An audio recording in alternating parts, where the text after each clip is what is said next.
علی بن سفیان نے اپنے گھوڑے ایک صف میں پھیلا دیے اور بھاگنے والوں سے 100 گز دور جا پہنچا۔ ایک تیر انداز نے دوڑتے گھوڑے سے تیر چلایا جو ایک گھوڑے کی اگلی ٹانگ میں لگا۔ گھوڑا بے قابو ہو گیا۔ تھوڑی سی اور بھاگ دوڑ کے بعد دونوں گھیرے میں آ گئے اور انہوں نے ہتھیار ڈال دیے۔ انہوں نے جھوٹ بولا، اپنے آپ کو تاجر کہا، لیکن تلاشی لی تو پیغام مل گیا جو ناجی نے انہیں دیا تھا۔ دونوں کو حراست میں لے لیا گیا اور گھوڑوں کو آرام کا وقت دیا گیا اور یہ پارٹی واپس ہو گئی۔ صلاح الدین ایوبی بے تابی سے انتظار کر رہا تھا۔ دن گزر گیا، رات بھی گزرتی جا رہی تھی۔ آدھی رات گزر گئی، ایوبی لیٹ گیا اور اس کی آنکھ لگ گئی۔ سحر کے وقت دروازے پر ہلکی سی دستک سے اس کی آنکھ کھل گئی۔ دوڑ کر دروازہ کھولا۔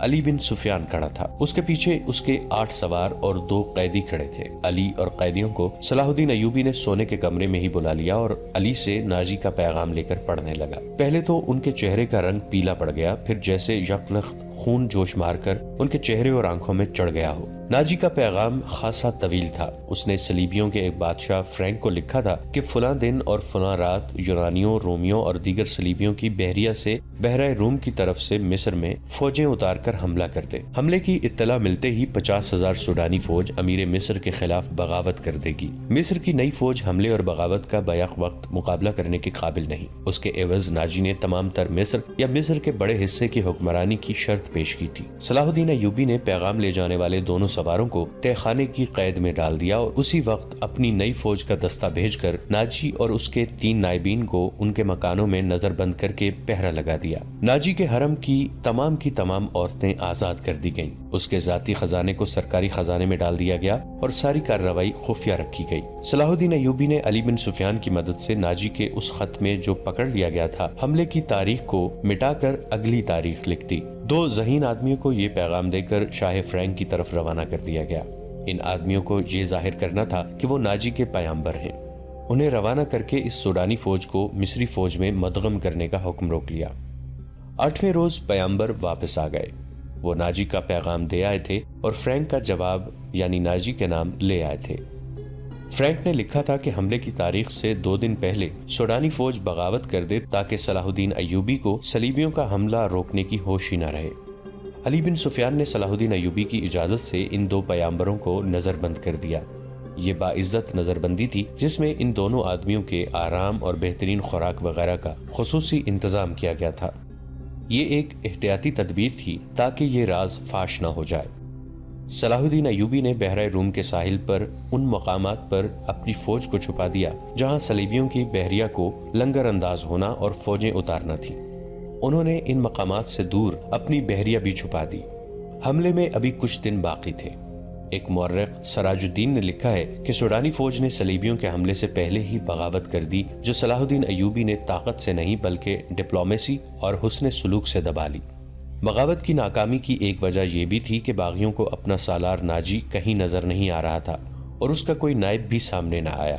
وہ سب قید میں تھے، مگر ایک اور مورخ حتیاچی لکھتا ہے کہ سوڈانی فوج نے حملے کے بہت بعد بغاوت کی تھی۔ تاہم یہ دونوں مورخ باقی واقعات پر متفق نظر آتے ہیں۔ دونوں نے لکھا ہے کہ صلاح الدین ایوبی نے ناجی اور اس کے نائبین کو قید میں سزائے موت دے کر رات کے وقت گمنام قبروں میں دفن کرا دیا تھا۔ ان دونوں مورخوں اور تیسرے مورخ لین پول نے بھی صلیبیوں کی بحریہ کے اعداد و شمار ایک جیسے ہی لکھے ہیں۔ وہ لکھتے ہیں کہ خط میں دی ہوئی تاریخ کے عین مطابق صلیبیوں کی بحریہ جس میں فرینک کی، یونان، رومیوں اور سسلی کی بحریہ شامل تھی، متحدہ کمان میں بحرہ روم میں نمودار ہوئی۔ مورخوں کے اعداد و شمار کے مطابق جنگی جہازوں کی تعداد 150 تھی۔ اس کے علاوہ 12 جنگی جہاز بہت بڑے تھے۔ ان میں مصر میں اتارنے کے لیے فوج تھی۔ اس فوج کا صلیبی کمانڈر ایڈرک تھا۔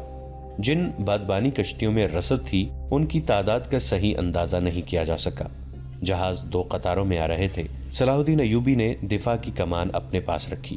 اس نے صلیبیوں کی بحریہ کو ساحل کے قریب آنے دیا۔ سب سے پہلے بڑے جہاز لنگر انداز ہوئے۔ اچانک ان پر آگ برسنے لگی۔ یہ منجنیقوں سے پھینکی ہوئی مشعلیں تھیں اور آگ کے گولے اور ایسے تیر بھی تھے جن کے پچھلے حصے جلتی ہوئی مشعلوں کی مانند تھے۔ مسلمانوں کی برسائی ہوئی اس آگ نے جہازوں اور کشتیوں کے بادبانوں کو آگ لگا دی۔ جہاز لکڑی کے بنے ہوئے تھے، فوراً جل اٹھے۔ ادھر سے مسلمانوں کے چھپے ہوئے جہاز آ گئے۔ انہوں نے بھی آگ ہی برسائی۔ یوں معلوم ہوتا تھا جیسے بحرہ روم جل رہا ہو۔ صلیبیوں کے جہاز رخ موڑ کر ایک دوسرے سے ٹکرانے اور ایک دوسرے کو جلانے لگے۔ ان میں سے صلیبی فوج سمندر میں کود گئی۔ ان میں جو سپاہی ساحل کی طرف آئے وہ سلطان ایوبی کے تیر اندازوں کا نشانہ بنے۔ ادھر نور الدین زنگی نے شاہ فرینک کی سلطنت پر حملہ کر دیا۔ فرینک نے اپنی فوج کو مصر میں داخل کرنے کے لیے خشکی کے راستے روانہ کیا تھا۔ فرینک صلیبیوں کی بحریہ کے ساتھ تھا۔ اسے اپنے ملک پر حملے کی اطلاع ملی تو بڑی مشکل سے جان بچا کر اپنے ملک میں پہنچا، مگر وہاں کی دنیا ہی بدل گئی تھی۔ بحیرہ روم میں صلیبیوں کا متحدہ بیڑا نظر آتش ہو گیا اور فوج جل اور ڈوب کر ختم ہو گئی۔ صلیبیوں کا ایک کمانڈر ایملرک بچ گیا۔ اس نے ہتھیار ڈال کر صلح کی درخواست کی جو بہت بڑی رقم کے عوض منظور کر لی گئی۔ یونانیوں اور سسلی والوں کے کچھ جہاز بچ گئے تھے۔ صلاح الدین ایوبی نے انہیں اپنے جہاز واپس لے جانے کی اجازت دے دی، مگر راستے میں ایسا طوفان آیا کہ تمام تر بچے کچھ جہاز غرق ہو گئے۔ 19 دسمبر 1169 کے روز صلیبیوں نے اپنی شکست پر دستخط کیے اور صلاح الدین ایوبی کو تاوان ادا کیا۔ بیشتر مورخین اور ماہرین حرب و ضرب نے صلاح الدین ایوبی کی اس فتح کا سہرا اس کی انٹیلیجنس سروس کے سر باندھا ہے۔ رقاصہ زکوئی کا ذکر اس دور کے ایک مراکشی واقعہ نگار اسد الاسدی نے کیا ہے، اور علی بن سفیان کا تعارف بھی اسی واقعہ نگار کی تحریر سے ہوا ہے۔ خیر، یہ تو ابتدا تھی۔ صلاح الدین ایوبی کی زندگی پہلے سے زیادہ خطروں میں گر گئی۔ صلیبیوں کے بحری بیڑے اور افواج کو بحیرہ روم میں غرق کر کے صلاح الدین ایوبی ابھی مصر کے ساحلی علاقے میں ہی موجود تھے۔ 7 دن گزر گئے تھے۔ صلیبیوں سے تاوان وصول کیا جا چکا تھا، مگر بحیرہ روم ابھی تک بچے کچھ بحری جہازوں کو اور کشتیوں کو نگل اور انسانوں کو اگل رہا تھا۔ صلیبی ملاح اور سپاہ جلتے جہازوں سے سمندر میں کود گئی تھی۔ دور سمندر کے وسط میں 7 روز بعد بھی چند ایک جہازوں کے بادبان پھڑپھڑاتے نظر آتے تھے۔ ان میں کوئی انسان نہیں تھا۔ پھٹے ہوئے بادبانوں نے جہازوں کو سمندر کے رحم و کرم پر چھوڑ دیا تھا۔ صلاح الدین ایوبی نے ان کی تلاشی کے لیے کشتیاں روانہ کر دی تھیں اور ہدایات دی تھیں کہ اگر کوئی جہاز یا کشتی کام کی ہو تو وہ رسوں سے گھسیٹ لائیں، اور جو اس قابل نہ ہو ان میں سے سامان اور کام کی دیگر چیزیں نکال لائیں۔ کشتیاں چلی گئی تھیں اور جہازوں سے سامان لایا جا رہا تھا۔ ان میں زیادہ تر اسلحہ اور کھانے پینے کا سامان تھا یا لاشیں۔ سمندر میں لاشوں کا یہ عالم تھا کہ لہریں انہیں اٹھا اٹھا کر ساحل پر پٹخ رہی تھیں۔ ان میں کچھ تو جلی ہوئی تھیں اور کچھ مچھلیوں کی کھائی ہوئی۔ بہت سی ایسی تھیں جن میں تیر پیوست تھے۔ صلاح الدین ایوبی نے صلیبیوں کے تیروں، نیزوں، تلواروں اور دیگر اسلحے کا معائنہ بڑی غور سے کیا تھا اور انہیں اپنے اسلحے کے ساتھ رکھ کر مضبوطی اور مار کا مقابلہ کیا تھا۔ زندہ لوگ بھی تختوں اور ٹوٹی ہوئی کشتیوں پر تیرتے ابھی سمندر سے باہر آ رہے تھے۔ ان بھوکے پیاسے، تھکے اور ہارے ہوئے لوگوں کو لہریں جہاں کہیں ساحل پر لا پھینکتیں، وہ وہیں نڈال ہو کر گر پڑتے اور مسلمان انہیں پکڑ لاتے تھے۔ ساحل کی میلوں لمبائی میں یہی عالم تھا۔ سلطان ایوبی نے اپنی سپاہ کو مصر کے سارے ساحل پر پھیلا دیا اور انتظام کیا تھا کہ جہاں بھی کوئی قیدی سمندر سے نکلے اسے وہیں خشک کپڑے اور خوراک دی جائے، اور جو زخمی ہوں ان کی مرہم پٹی بھی وہیں ہو جائے۔ اس اہتمام کے بعد قیدیوں کو ایک جگہ جمع کیا جا رہا تھا۔ صلاح الدین ایوبی گھوڑے پر سوار ساحلی علاقے میں گھوم پھر رہے تھے۔ وہ اپنے خیمے سے کوئی 2 میل دور نکل گئے۔ آگے چٹانی علاقہ آ گیا۔ چٹانوں کی ایک سمت سمندر اور عقب میں صحرا تھا۔ یہ سرسبز صحرا تھا جہاں کھجور کے علاوہ دوسری اقسام کے صحرائی درخت اور جھاڑیاں تھیں۔ سلطان ایوبی گھوڑے سے اترے اور پیدل چٹانوں کے دامن میں چل پڑے۔ محافظ دستے کے 4 سوار ان کے ساتھ تھے۔ انہوں نے اپنا گھوڑا محافظوں کے حوالے کیا اور انہیں وہیں ٹھہرنے کو کہا۔ ان کے ساتھ 3 سالار تھے۔ ان میں ان کا رفیق خاص بہاؤالدین شداد بھی تھا۔ وہ اس مارکے سے ایک ہی روز پہلے عرب سے ان کے پاس آیا تھا۔ انہوں نے بھی گھوڑے محافظوں کے حوالے کیے اور سلطان کے ساتھ ساتھ چلنے لگے۔ موسم سرد تھا، سمندر میں تلاطم نہیں تھا، لہریں آتی تھیں اور چٹانوں سے دور ہی واپس چلی جاتی تھیں۔ ایوبی ٹہلتے ٹہلتے دور نکل گئے اور محافظ دستے کی نظروں سے اوجھل ہو گئے۔ ان کے آگے پیچھے اور بائیں طرف اونچی نیچی چٹانیں اور دائیں طرف ساحل کی ریت تھی۔ وہ ایک چٹان پر کھڑے ہو گئے جس کی بلندی 2-2.5 گز تھی۔ انہوں نے بحر روم کی طرف دیکھا۔ یوں معلوم ہوتا تھا جیسے سمندر کی نیلاہٹ سلطان ایوبی کی آنکھوں میں اتر آئی ہو۔ ان کے چہرے پر فتح و نصرت کی مسرت تھی اور ان کی گردن کچھ زیادہ ہی تن گئی تھی۔ انہوں نے ناک سکیڑ کر کپڑا ناک پر رکھ لیا اور بولے، کس قدر تعفن ہے۔ ان کی اور سالاروں کی نظریں ساحل پر گھومنے لگیں۔ پھڑپھڑانے کی آوازیں سنائی دیں، پھر ہلکی ہلکی چیخیں اور سیٹیاں سی سنائی دیں۔ اوپر سے 3-4 گدھ پر پھیلائے اترتے دکھائی دیے اور چٹان کی اوٹ میں جدھر ساحل تھا اتر گئے۔ صلاح الدین ایوبی نے کہا، لاشیں ہیں۔ ادھر گئے تو 15-20 گز دور گدھ 3 لاشوں کو کھا رہے تھے۔ ایک گدھ ایک کھوپڑی پنجوں میں دبوچ کر اڑا اور جب فضا میں چکر کاٹا تو کھوپڑی اس کے پنجوں سے چھوٹ گئی اور صلاح الدین ایوبی کے سامنے آن گری۔ کھوپڑی کی آنکھیں کھلی ہوئی تھیں جیسے صلاح الدین ایوبی کو دیکھ رہی ہوں۔ چہرے اور بالوں سے صاف پتہ چلتا تھا کہ کسی صلیبی کی کھوپڑی ہے۔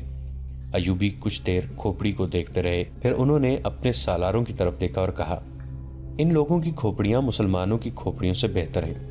یہ ان کھوپڑیوں کا کمال ہے کہ ہماری خلافت عورت اور شراب کی عادی ہوتی جا رہی ہے۔ صلیبی چوہوں کی طرح سلطنت اسلامیہ کو ہڑپ کرتے چلے جا رہے ہیں، ایک سالار نے کہا، اور ہمارے بادشاہ انہیں جزیہ دے رہے ہیں، شداد نے کہا۔ فلسطین پر صلیبی قابض ہیں سلطان، کیا ہم امید رکھ سکتے ہیں کہ ہم فلسطین سے انہیں نکال سکیں گے؟ خدا کی ذات سے مایوس نہ ہو شداد، صلاح الدین ایوبی نے کہا، ہم اپنے بھائیوں کی ذات سے مایوس ہو چکے ہیں۔ ایک اور سالار بولا، تم ٹھیک کہتے ہو، صلاح الدین ایوبی نے کہا، حملہ جو باہر سے ہوتا ہے اسے ہم روک سکتے ہیں۔ کیا تم میں سے کوئی سوچ بھی سکتا تھا کہ کفار کے اتنے بڑے بحری بیڑے تم اتنی تھوڑی طاقت سے نظر آتش کر کے ڈبو سکو گے؟ یا تم نے شاید اندازہ نہیں کیا کہ اس بیڑے میں جو لشکر آ رہا تھا وہ سارے مصر پر مکھیوں کی طرح چھا جاتے؟ اللہ نے ہمیں ہمت دی اور ہم نے کھلے میدان میں نہیں بلکہ صرف گھات لگا کر اس لشکر کو سمندر کی تہ میں گم کر دیا۔ مگر میرے دوستو، حملہ جو اندر سے ہوتا ہے اسے تم آسانی سے نہیں روک سکتے۔ جب تمہارا اپنا بھائی تم پر وار کرے گا تو تم پہلے یہ سوچو گے کہ کیا تم پر واقعی بھائی نے وار کیا ہے؟ تمہارے بازو میں اس کے خلاف تلوار اٹھانے کی طاقت نہیں ہوگی۔ اگر تلوار اٹھاؤ گے اور اپنے بھائی سے تیغ آزمائی کرو گے تو دشمن موقع غنیمت جان کر دونوں کو ختم کر دے گا۔ وہ آہستہ آہستہ ساحل پر چٹان کے ساتھ ساتھ جا رہے تھے۔ چلتے چلتے رک گئے، جھک کر ریت سے کچھ اٹھایا اور ہتھیلی پر رکھ کر سب کو دکھایا۔ یہ ہتھیلی جتنی بڑی سلیب تھی جو سیاہ لکڑی کی بنی ہوئی تھی، اس کے ساتھ ایک مضبوط دھاگا تھا۔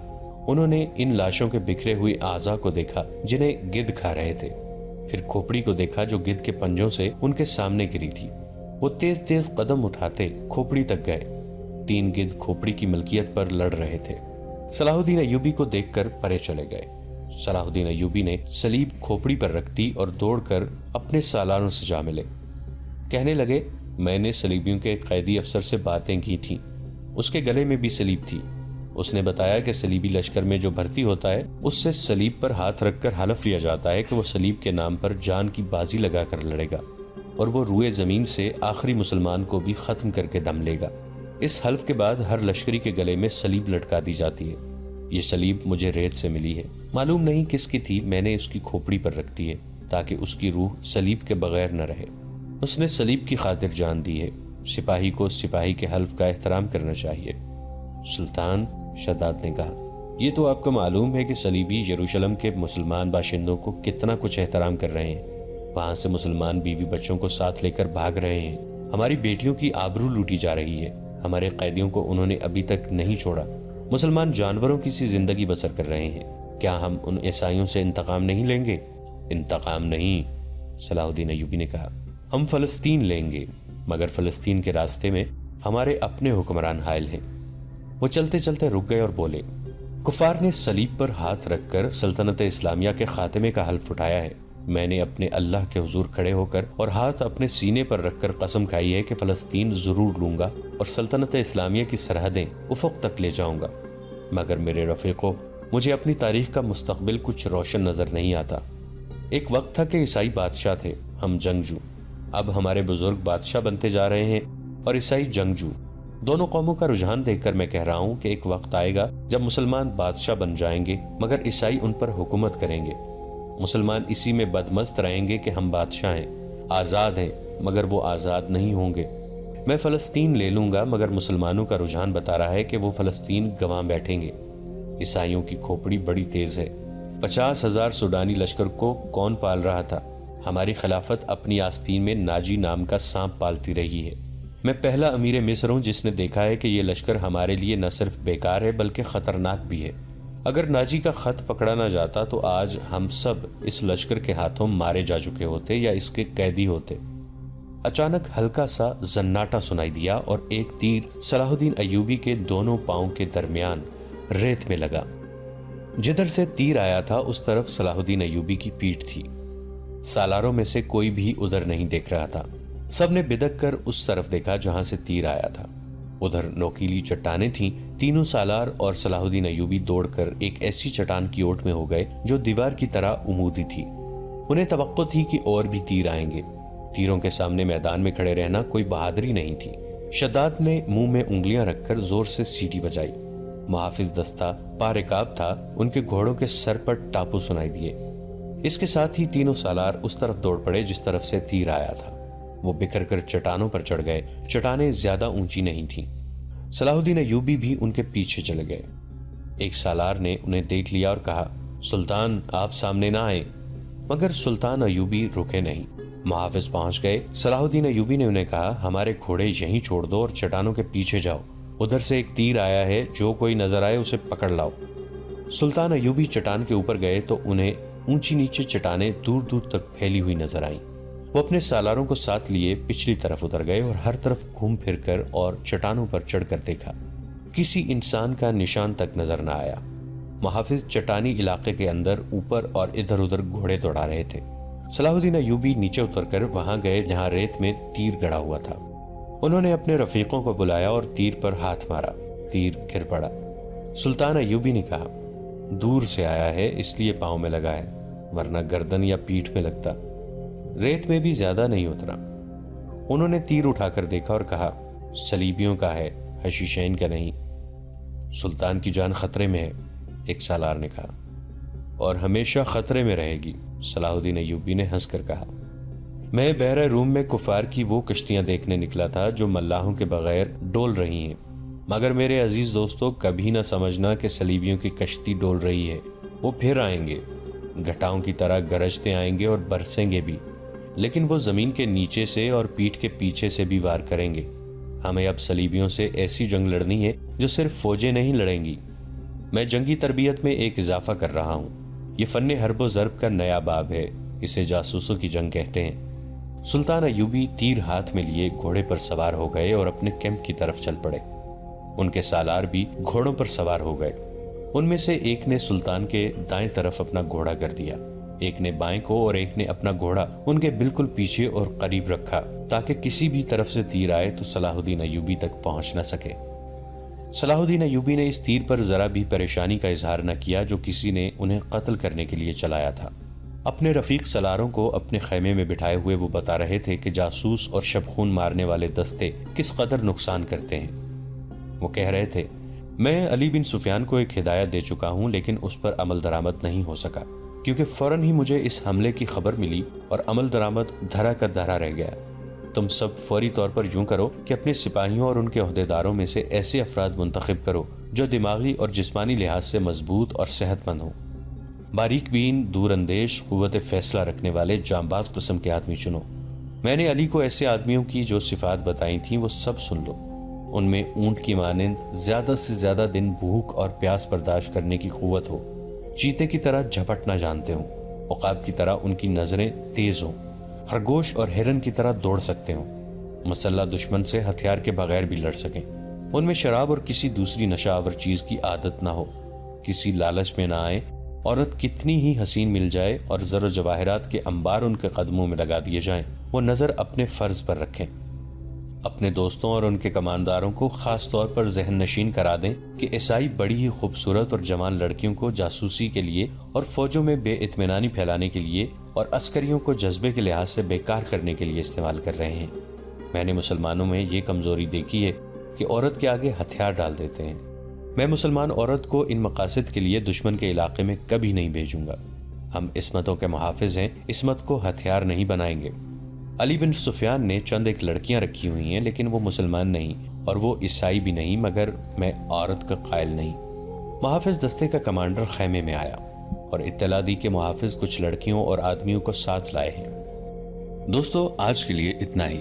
اسی کہانی کی اگلی قسط کے ساتھ بہت جلد حاضر ہوں گے۔ نیچے کامنٹ سیکشن میں اپنی رائے کا اظہار ضرور کیجیے گا۔ اگلی ملاقات تک کے لیے ہمارا اور آپ کا اللہ نگہبان۔